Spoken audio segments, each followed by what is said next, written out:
La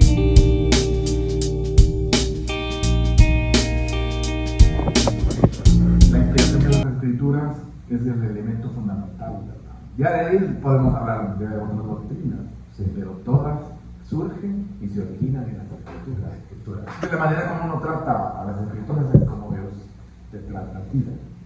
¿Cuál crees tú, Francisco, que debe ser de estas doctrinas básicas la que ahora la Iglesia como tal, los miembros de la Iglesia deben de observar más?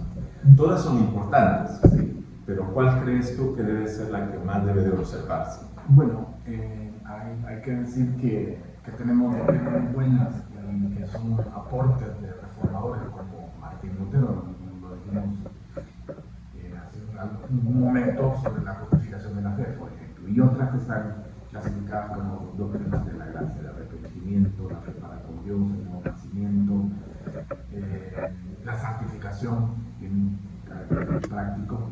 Todas esas son doctrinas de gracia, pero son doctrinas de gracia que implican un grado como de responsabilidad. Sí.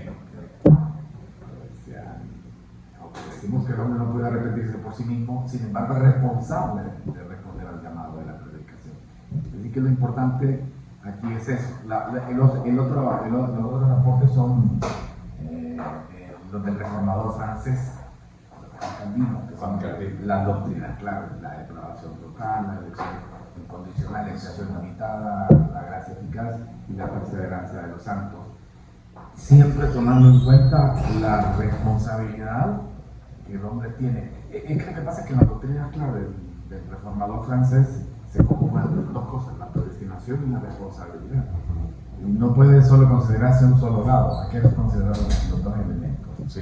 Bien, de la humanidad surgen cuando nosotros no le damos el crédito a la palabra que Dios nos ha dado. Eso fue lo que pasó con Adán y Eva, que cuando dejaron de confiar en la palabra de Dios, ahí se dieron cuenta muy rápido como el desobedecer esa palabra realmente ya los puso en una mala condición con Dios. Perdieron las bendiciones, fueron expulsados del huerto del Edén y entonces entró el pecado. Sí. Y el pecado siempre entra de forma furtiva, casi sin darnos cuenta. Pero, bien, pero hablando sobre qué creo yo que sí tiene que enfatizarse actualmente y que veo yo que creo que está como descuidado, es precisamente la escatología. Parece que ahorita nadie le está prestando atención a eso. Y nosotros siempre se dice, no, es que es el principio de dolores, y hemos venido atenuando la escatología. Una de las cosas que creo que se está descuidando mucho es la que tiene que ver con el arrebatamiento, o el rapto, como se le llama, que viene de la palabra arpazo. Yo creo que las circunstancias que están ocurriendo en el mundo y los diferentes conflictos armados que tienen el potencial en convertirse en un evento global que puede afectarnos a todos, porque todo nos afecta. El conflicto en el Medio Oriente, el conflicto entre Ucrania y Rusia, el conflicto, por ejemplo, actualmente se dice que China está rodeando la isla de Taiwán y que parece que inexorablemente van a terminar tomando. Taiwán parece que tiene son los principales productores de los modems, de los chips. Entonces, hay intereses, siempre hay intereses geopolíticos. Entonces, Estados Unidos se supone que es uno de los grandes aliados de Taiwán. El otro conflicto es que Corea del Norte quiere invadir Corea del Sur. Entonces, vemos que todos estos conflictos tienen el potencial de convertirse casi como en guerra mundial, ¿verdad? Lo que creo yo que se ha descuidado es el arrebatamiento, solo por un hecho, que lo voy a mencionar ahorita. Siempre se ha interpretado, a la luz de las escrituras, siempre se ha interpretado que en el momento cuando termina el periodo de la iglesia, ya en el capítulo 3 y comienza el 4, se le dice a la iglesia, sube acá, pero esa es más una interpretación erudita que le hemos enseñado así, que ese es el momento cuando la iglesia se va. Lo que parece ser, ya en el sentido práctico, es que la iglesia todavía está en la tierra, y que lo que más se acerca es la venida de los jinetes, ¿verdad? Porque si el caballo blanco representa el nuevo orden mundial o al anticristo, porque ese no es Cristo, el jinete de ese caballo, y lo que lo sigue es el caballo bermejo, el caballo negro y el caballo amarillo, todo esto nos está hablando de conflictos mundiales. El caballo bermejo se le dio el poder de quitarse la vida los unos con los otros. El siguiente habla sobre la muerte y el Hades, y el último es el hambre, que es ya la consecuencia final de un conflicto. Yo le digo a nuestro hermano Adán que realmente hoy las guerras ya no serían como antes, como la Segunda Guerra Mundial, que se llevó meses y años conquistando, invadiendo lugares. Y sus daños colaterales eran bien focalizados. Exacto. En la Biblia realmente solo vemos a Rusia y a China, sí, en el Apocalipsis. Entonces, ¿qué quiere decir? Que Estados Unidos, lamentablemente, es un poder que viene en decadencia. Entonces, todo esto está a punto de reventar todo en cualquier momento. Entonces, eso significa que pudiéramos estar en las vísperas o casi en el umbral del arrebatamiento, y eso no se está tocando.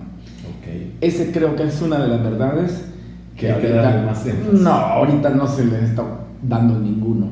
Todos están más preocupados de hablar de administración, de economía, de esto y lo otro, y todos esos valores son buenos y necesarios. Sí. Pero nuestra condición espiritual, aparte de eso, vemos en forma generalizada la apatía, la indiferencia de la iglesia. Hay gente que desde que la pandemia ocurrió, no solo hay gente que no regresó a la iglesia, sino que ha quedado gente tocada, que no se congregan, que no sirven al Señor, que están más distraídos con la economía, más distraídos con crear una fuente de ingreso, que realmente preocupación por estar preparados. Y no nos damos cuenta que todo se va a quedar. Sí. El carro se queda, la casa se queda, todo se queda. No nos llevamos ni la ropa que vamos a tener puesta, solo nos llevamos la relación que actualmente tengamos. Somos como las vírgenes. Exacto. Ocupadas, pero no tenemos aceite extra. Okay.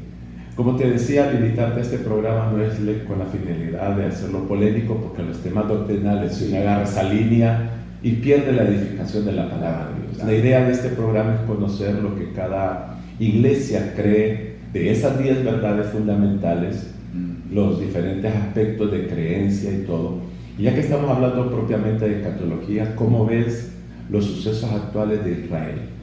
Israel, tenemos que estar alertas en todo lo que sucede ahí. En primer lugar, porque Israel para nosotros es nuestro reloj profético. Todo lo que suceda con Israel es importante, porque Israel va hasta el final de los tiempos. Sí. Ahora, hay que tener siempre también en mente y en perspectiva que la tribulación es un periodo. Aquí quizás lo que hay que hacer es que no hay que confundir el trato que Dios tiene con Israel con el trato que Dios tiene con la iglesia. Y lo otro es el trato que Dios tiene con el mundo. A la iglesia, por ejemplo, se le dice... Quiero enfatizar algo que me llama la atención. Sí. Tú marcas 3 tratos. Sí. La iglesia, Israel y el mundo. Sí, sí. Ok. Entonces, dentro de lo de Israel, tenemos que verlo proféticamente también, en el cumplimiento de la escatología. Sí.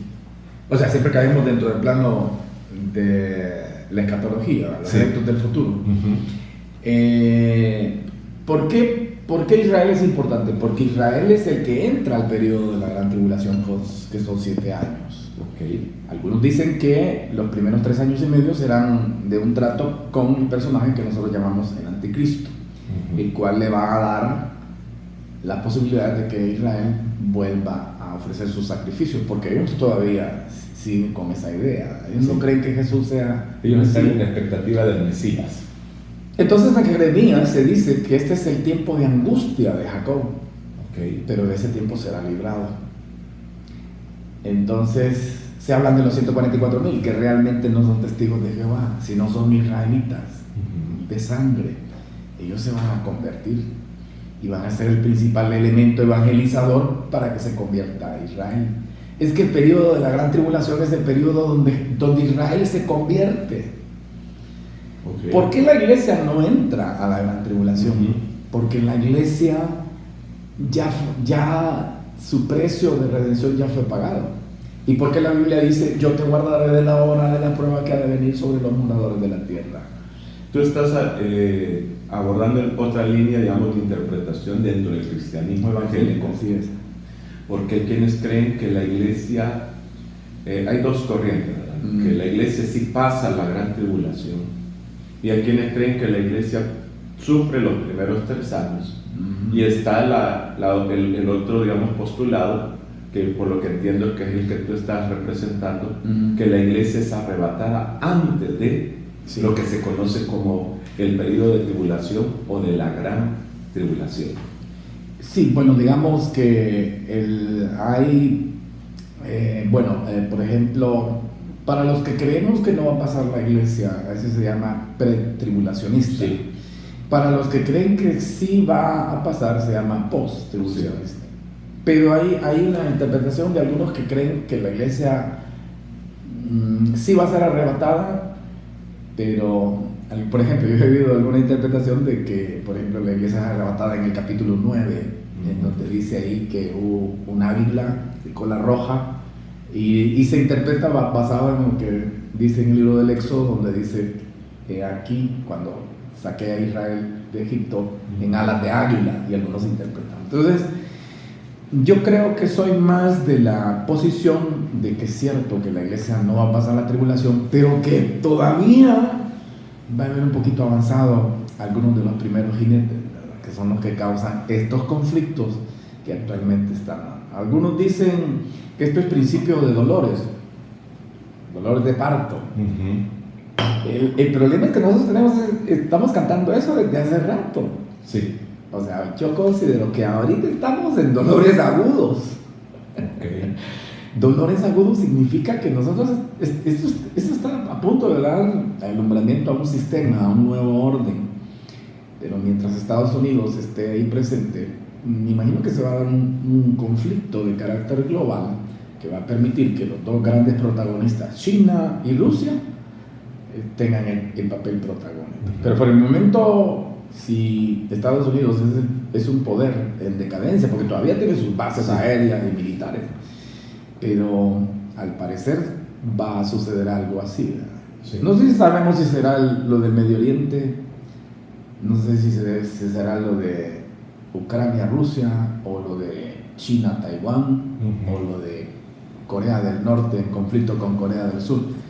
Hay varios detonantes, así es que será importante, ¿vale? No le meto miedo a nadie, pero lo que sí considero es que la iglesia debe estar preparada. Hay muchos pastores que creo yo que predican muy bien, pero que esta área, creo que habemos 2 clases de pastores, ¿no? Los que observamos todo lo que ocurre, seguimos guardando la palabra, estamos alertas con eso, y hay otros que no, que entierran su cabeza en la tierra y no quieren ver nada. Pero eso no creo yo que sea lo bueno. Debe uno de estar alerta, porque realmente sí, estas cosas van a ocurrir. Yo siempre les digo a los hermanos, nuestro José, ¿verdad? Que es habló sobre las 7 vacas flacas que prefiguran la gran tribulación, los 7 años. Si él, antes que vinieran los primeros 2 años de crisis, de hambre, él ya estaba casado con una esposa gentil, ya tenía 2 hijos, sí. Efraín y Manasés. Esto significa que una de las razones por las que la iglesia no va a pasar la tribulación es porque tiene que realizarse la boda del Cordero. Eso está también dentro de la teología. Las bodas del Cordero ocurren precisamente en lo que está ocurriendo la gran tribulación. En la segunda venida de Cristo, pues regresa la iglesia con los santos, con los ángeles, a establecer el reino milenial. Pero por el momento, lo que nos toca a nosotros es prepararnos. Okay. Como dije, la teología es bien amplia, ¿verdad? Yo iniciaba enumerando o mencionando las 10 doctrinas básicas, que de ahí surgen, digamos, otras expresiones de doctrina que podemos extenderlo, por ejemplo, en la iglesia, la Santa Cena, el bautismo en agua, ¿verdad? La etapa de la liturgia, la adoración a Dios, porque hasta en eso, digamos, todos los cristianos sabemos que debemos de adorar a Dios, pero hay diferentes como reglas litúrgicas en la manera que adoramos. En cuanto al aspecto escatológico, creo que sí estoy de acuerdo contigo que la iglesia tiene que verlo bíblicamente. Hablábamos antes del programa, ¿verdad? Que yo soy de la línea de que todo argumento doctrinal debe tener un sustento bíblico, ¿verdad? Y no es que descarte los comentaristas bíblicos ni los argumentos doctrinales, pero si un pensamiento doctrinal, si un documento doctrinal, para mí, que no tenga un sustento bíblico, que no mencione citas bíblicas, se le está dando más credibilidad al concepto que a lo que la palabra de Dios dice, y analizar realmente aquellos documentos que lo tenemos, que sí tienen Biblia, la correcta interpretación del texto bíblico, para no entrar en forzar algunos textos bíblicos que queremos como presionar a que lo aplicamos a que a esto se define. Y ahí hay principios que lo sabemos, la hermenéutica bíblica lo establece, el texto, el contexto, el estudiar todo eso. Ahora, ¿cuál sería tu llamado para los pastores? Porque este programa lo ven también muchos pastores que no son denominacionales, son de iglesias independientes. Yo frecuentemente le digo a la gente de mi iglesia, cuando conozco un hermano que tiene que cambiarse, ya sea por trabajo o por otra circunstancia de iglesia, y que no se congrega, yo siempre digo, miren, a la iglesia que vayan, o sea, visítela, pero sobre todo indague cuál es su creencia, cuáles son sus doctrinas. ¿Tú crees importante que hoy en día la iglesia tiene que tener claro cuáles son sus fundamentos doctrinales? Yo creo que sí, porque gran parte de nuestra responsabilidad y nuestra estabilidad va a depender el lugar que ocupe la palabra. Si la palabra de Dios ocupa el lugar que le corresponde, entonces nosotros vamos a querer honrar a Dios y obedecer su palabra. Por un lado, y por otro lado, creo yo que el propósito principal es ir a la eternidad. Sí. Eso está por encima casi de todo. ¿Verdad? Todo lo demás es transitorio, todo lo demás es... Yo no estoy diciendo que no seamos responsables con las áreas donde tenemos incidencia, como en la familia, como en el servicio. Lo que sí creo yo que no puede descuidarse, o como por ejemplo las vírgenes sin aceite, no puede ser.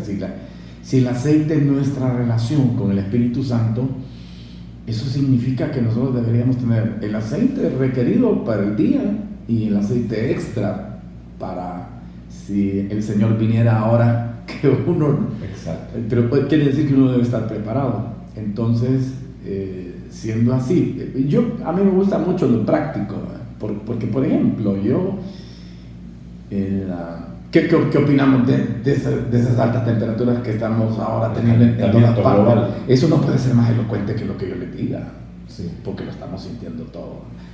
Y si yo veo que en Apocalipsis dice que el cuarto o el séptimo ángel echaba su copa en el sol, y el sol se le dio el poder de quemar a los hombres.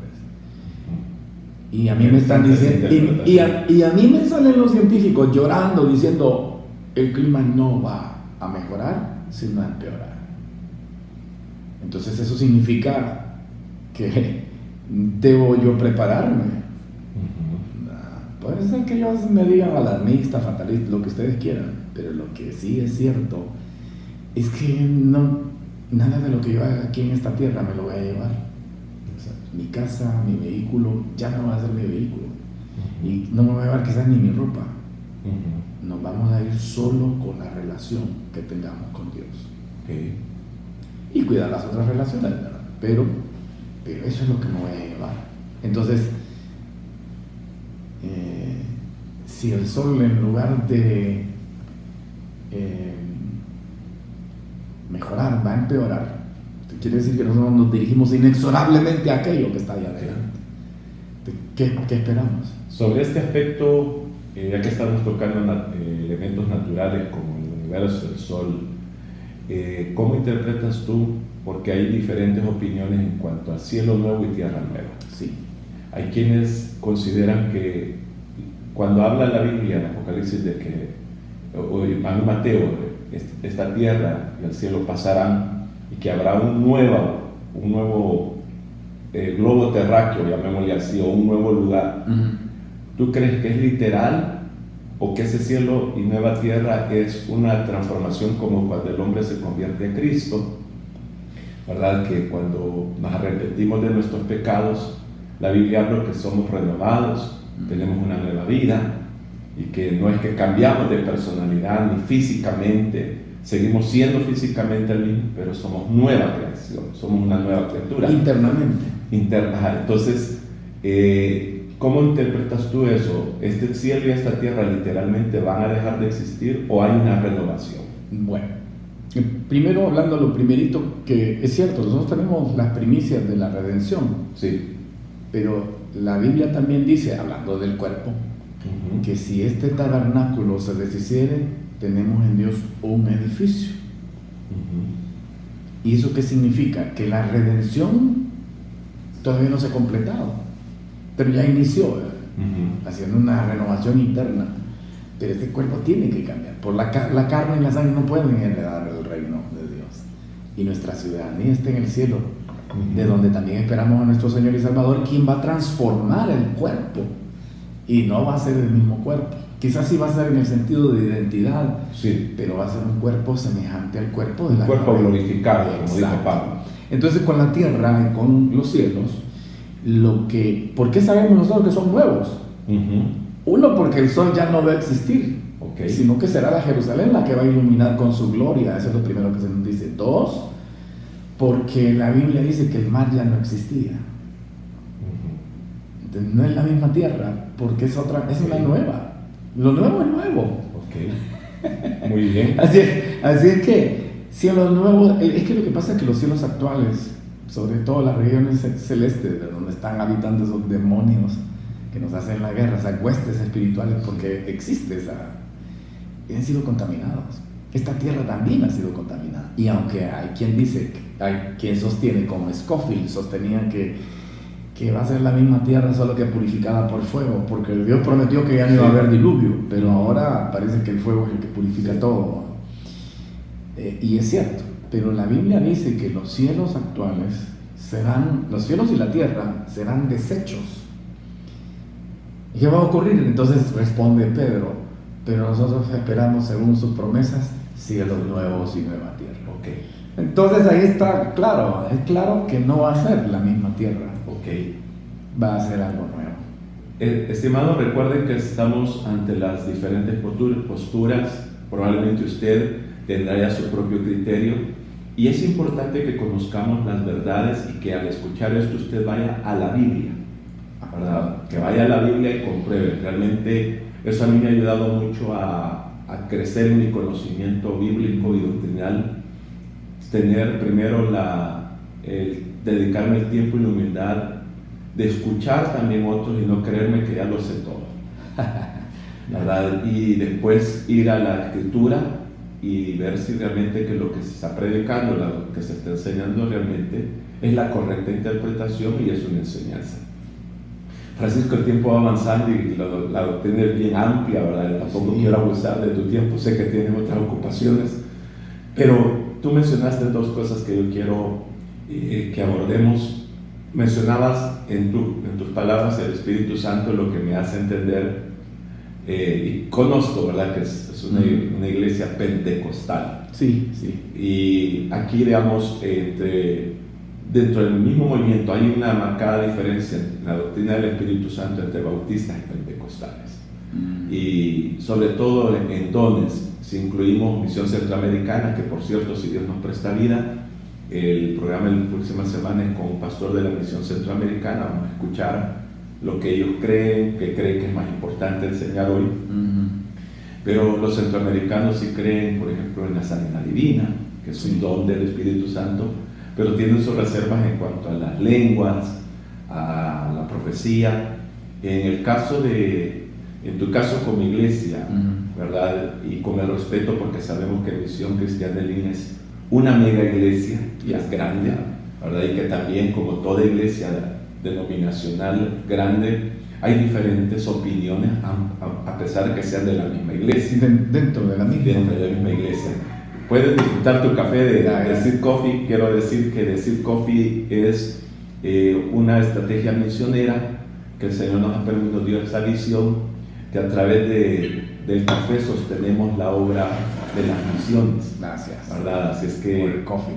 Qué bueno, y que lo puedas disfrutar. También sé que al estar hablando uno no puede ir además con aire acondicionado, se te va a enfriar el café. Ya se enfrió, pero... Sí, ahí vas a disculpar. Pero en cuanto al Espíritu Santo, ¿cuáles serían los aspectos? Porque es bien amplio, los aspectos generales de tu creencia en cuanto al Espíritu Santo, los dones del Espíritu. Bueno, aunque acabo de hablar un poquito de las doctrinas de la iglesia, hay que decir que la iglesia tiene algunos elementos pentecostales, sí. La nuestra, el IN, ¿verdad?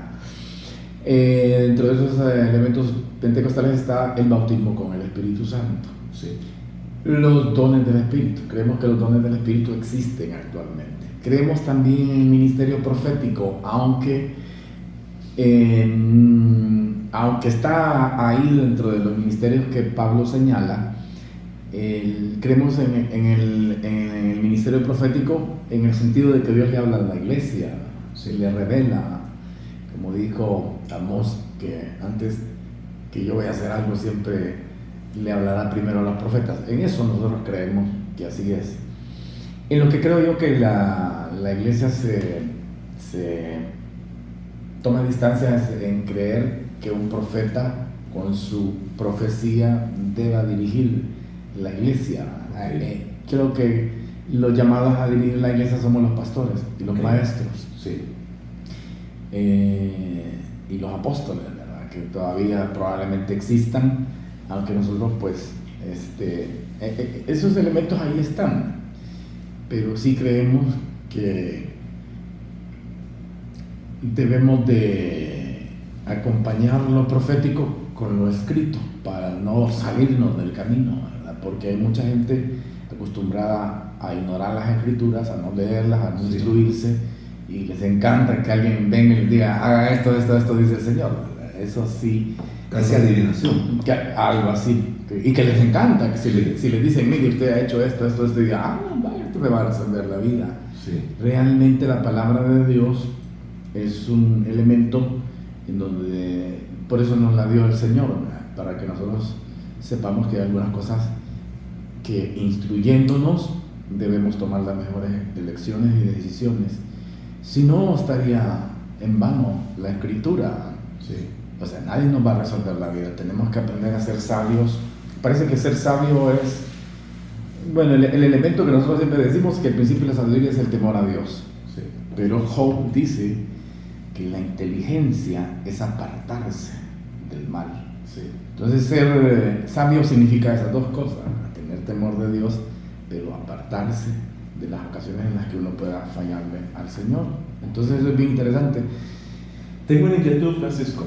Ya. Tú sabes que el Señor nos permitió tener formación cristiana en Misión Cristiana Elín. Trabajamos juntos en la juventud, que algún día sería bueno hacer un programa y recordar esas experiencias, ¿verdad? Sí. De evangelización. Pero yo me acuerdo que propiamente en la misión, si alguien quería servir a Cristo, y me acuerdo muy bien de nuestro buen amigo Javier, que no lo involucraban en un ministerio porque no hablaba en otras lenguas. Porque me acuerdo que antes Misión Cristiana Elín, para servir en el diaconado, como maestro de escuela bíblica, para tener una posición de servicio, ya no digamos de liderazgo, era casi como un requisito obligatorio el que fuera lleno y bautizado del Espíritu Santo. Hago la mención, ese recordatorio, para preguntar, ¿todavía se mantiene eso como un parámetro o ya no? No, siempre. Es que lo que pasa es lo siguiente, que el bautismo con el Espíritu Santo realmente es una condición necesaria, Sí. ¿verdad? Porque, o sea, primero porque lo vemos en la iglesia. ¿Cómo comenzó la iglesia? La iglesia comenzó con un Pentecostés. Se dice que los 200 que estaban ahí, todos hablaron lenguas. Entonces, creo yo que no debe ser una experiencia ajena, y sobre todo si somos pentecostales, ¿verdad? Pero creo yo también que se le debe ayudar a la iglesia, ¿verdad? Haciendo actividades para promover que sean llenos del Espíritu. Es importante eso. Es importante. Bueno, para ir terminando, una vez más recalco, la doctrina es bien amplia. Sí. Dentro de la doctrina de la iglesia, yo mencionaba que se tocan temas como el bautismo en agua, la Santa Cena, pero también está la oración, la vida de oración. A mí siempre desde joven me inquietó, aún en la adolescencia me comenzó a inquietarme, cuando Jesús fue al templo y encuentra que el templo hay comercio. Después, indagando, supe que no siempre hubo ventas en el templo, porque cuando uno lee que los sacrificios, cereales o corderos, uno muchas veces cree que todo el mundo tenía cordero, y no era así. El que no lo tenía, cuando iba al templo a hacer un sacrificio, lo adquiría allí. Entonces el Señor destaca no solo en contra de la venta de eso, porque los animales, si somos muy minuciosos, lo que se vendía era para la ofrenda y para el sacrificio. Sí. El Señor no está en contra de eso, sino que dijo algo: mi casa, casa de oración será llamada.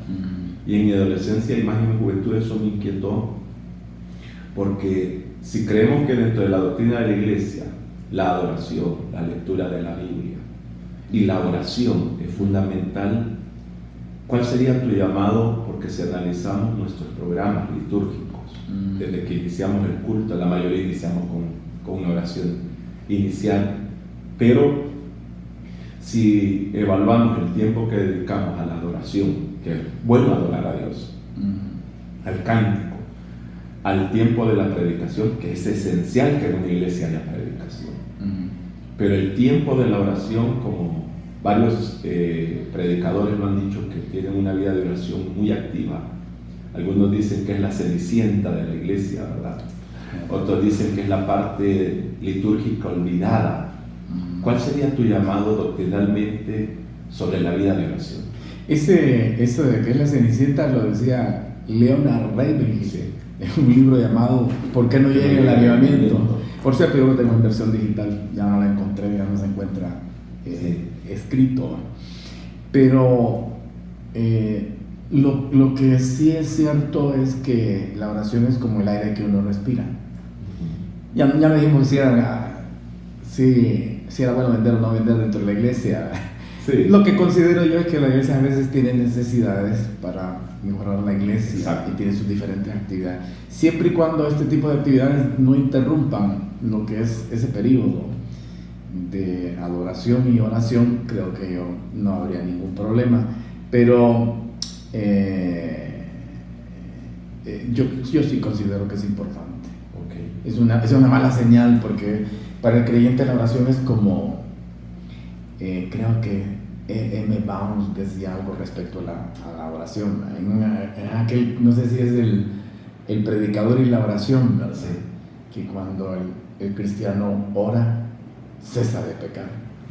Y cuando peca es porque ha dejado de orar. Muy bueno mensaje. Entonces quiere decir, es que lo que pasa es que cuando tú pasas más tiempo con Dios, menos tiempo te queda andar pensando en otras cosas. Entonces, démosle a la oración en la importancia que tiene, y nosotros enseñémosle a la iglesia lo importante que es.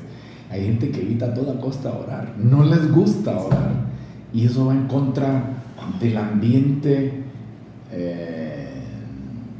de estar en la presencia del Señor. Yo me acuerdo que Elías, ¿sí?, cuando él aparece por primera vez en su vida pública, dice algo: vive Jehová Dios, en cuya presencia estoy, que no habrá lluvia sino por mi palabra estos 3 años y medio.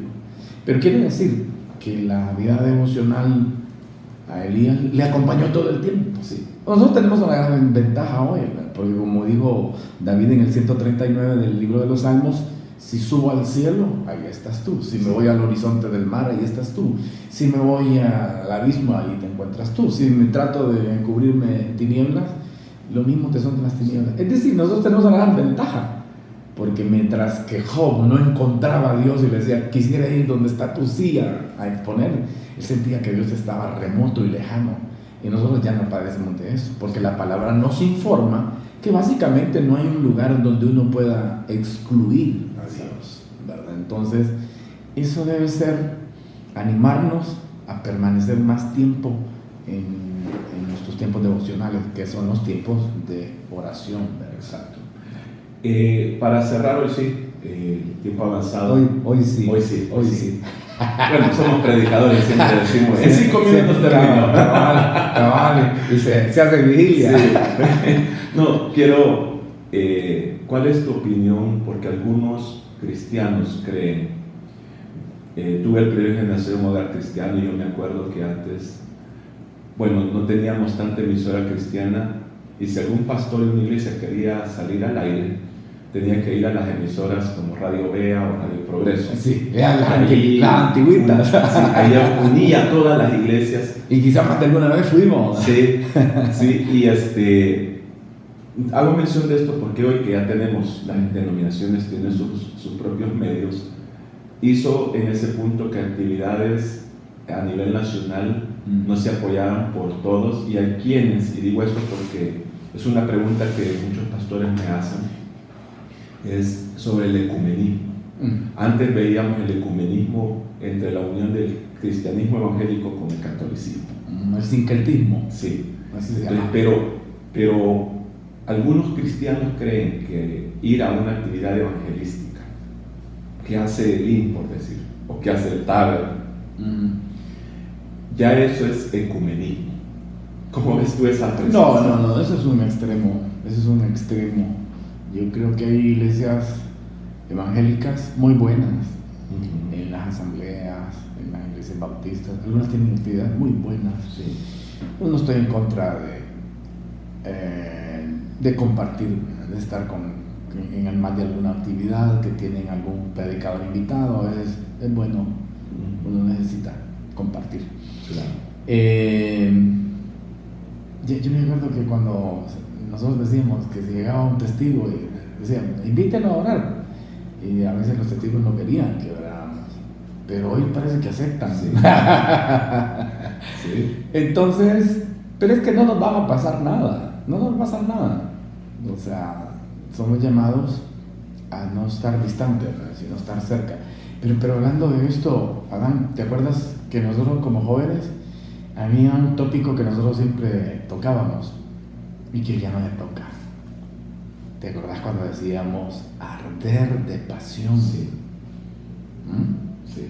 Arder para el Señor. Ay, ya no me toca eso. Sí, ¿Qué ha pasado? Sí. Entonces quiere decir que el énfasis para testificar había algo. Vaya, unción. Vaya, por ejemplo, la unción. Ajá. Que yo me acuerdo una vez que a mí creo que fue René Zelaya el que me invitó a predicar un día. No, me invitó a predicar Lacayo. Y yo me acuerdo que ese día me temblaba todo. No hallé ni cómo empecé ni cómo terminé, me sentía bien avergonzado. Pero creo que fue parte una lección del Señor, ¿verdad? Que la predicación no es cualquier cosa. Exacto. Entonces, en una ocasión que René Zelaya, ya siendo presidente de la juventud, porque parece que Lacayo fue para Costa Rica, Sí. me acuerdo yo que cuando me dijo que iba a predicar, sí es que tuve un gran temor. Y dije yo, tengo que ir a orar. Y oré todo el viernes, me fui a cerrar a mi cuarto. Y en la mañana del día sábado, también pasé orando. Porque decía, yo no quiero pasar una vergüenza como la que he pasado. Y entonces, cuando ya iba a predicar, empecé a predicar como 15 minutos.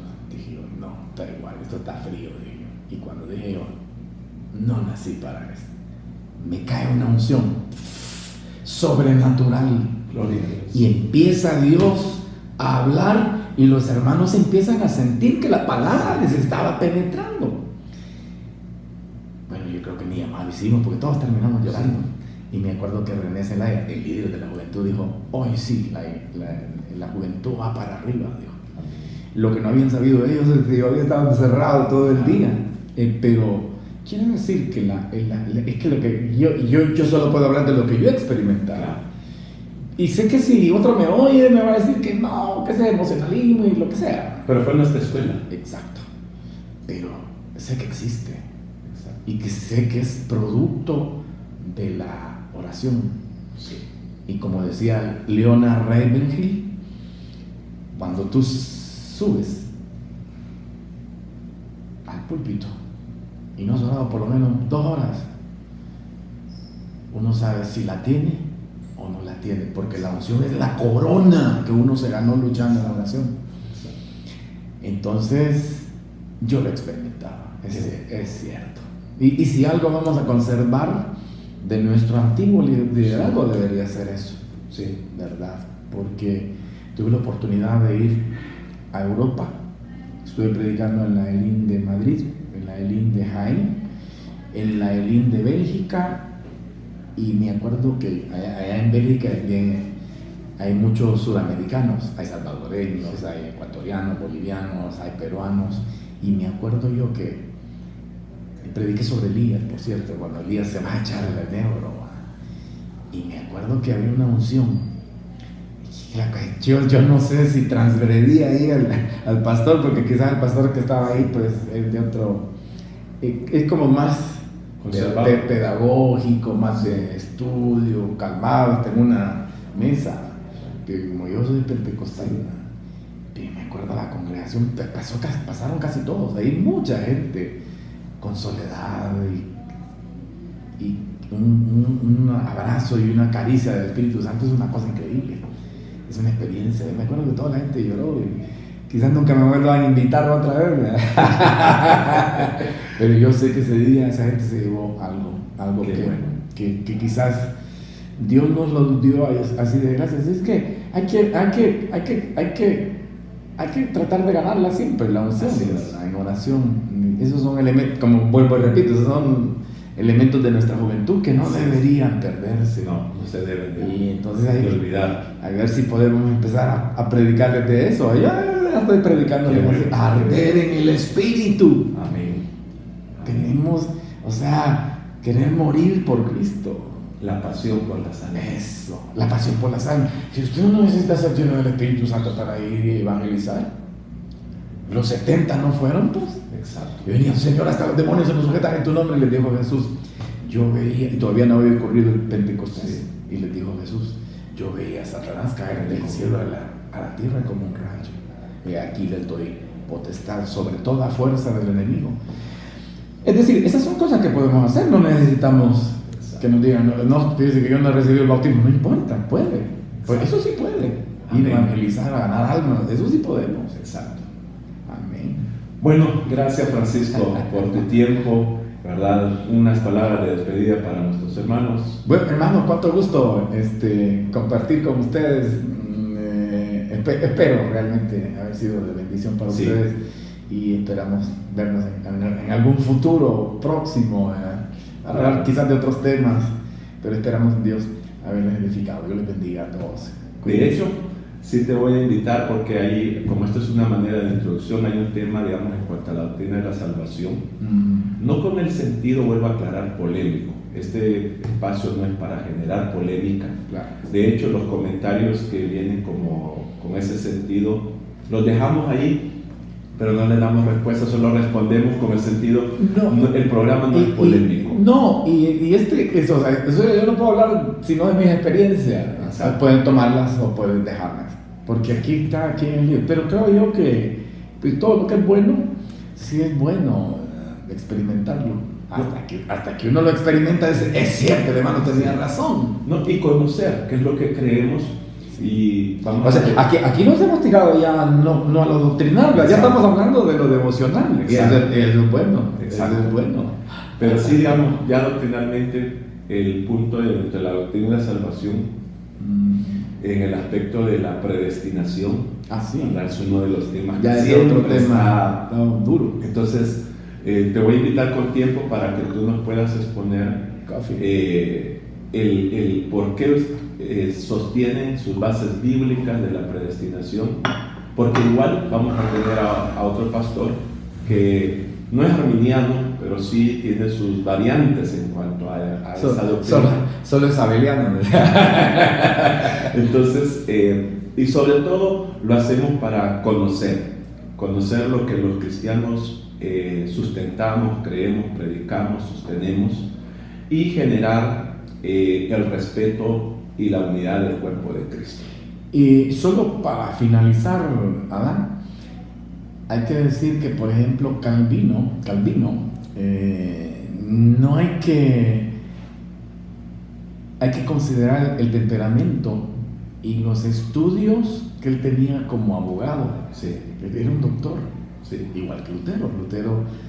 Su papá quería que fuera el jurisprudente. Sí. Entonces la mentalidad de ellos tiene un poquito ese carácter radical, casi dogmático, a la hora que ellos hacen una obra. Eso es de considerarlo, porque el carácter de uno también moldea lo que uno expone, lo que uno escribe, viene con el temperamento de nuestro carácter. A veces somos legalistas, pero es el corte. Ellos tuvieron algo de instrucción de ese tipo. Sí. Entonces, a ver, eso no lo consideramos a veces, pero es necesario.